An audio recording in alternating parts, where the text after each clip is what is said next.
Ce lundi, la CIE a visité quelques sites à risque, notamment à Cocody et à Bingerville. Elle s'effectue dans le cadre de sa campagne Zéro accident d'origine électrique, l'occasion pour la compagnie ivoirienne d'électricité de sensibiliser les populations sur les dangers liés à la proximité des installations électriques. Le constat de Bénédicte Silué, Massi Touré et Tanguy Conan.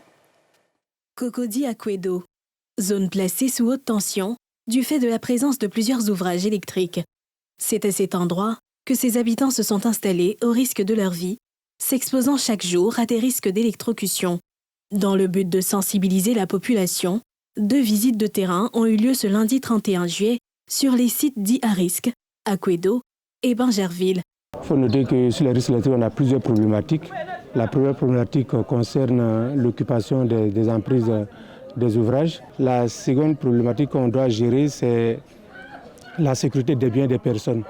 Dans la sécurité des biens et des personnes, tout ce qui peut arriver, c'est d'abord en termes d'accidents d'origine électrique. Dans les accidents d'origine électrique, ça peut être des accidents de dommages corporels, donc en termes d'électrisation. L'objectif de la CE, c'est que faisons en sorte que véritablement les couloirs soient totalement libérés, qu'il n'y ait pas d'occupation dans les différents couloirs pour que véritablement on puisse régler tous les problèmes.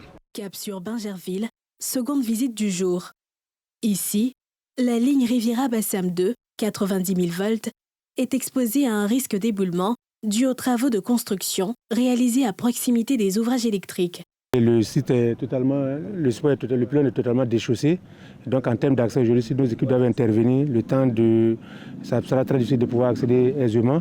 Et puis le second risque qu'on doit gérer, c'est le risque éventuellement de chute du pylône, puisque l'embase est totalement déchaussée. Et donc si on n'arrête pas cette activité et que ça se déchausse davantage, qu'il y a une situation d'éboulement, cette ligne-là peut tomber. Dans nos campagnes de sensibilisation, on informe le plus largement possible les populations pour que chacun soit conscient de la situation et que chacun se dise qu'il a sa part de responsabilité en termes de surveillance du réseau. Depuis des années, ces campagnes de sensibilisation sont menées à l'endroit des populations dans le but de leur délivrer conseils et recommandations pour faire face aux dangers liés aux risques électriques. Jusque-là, les résultats recherchés restent minimes. La CIE entend redoubler d'efforts pour aller au bout de ce projet, car chaque vie compte.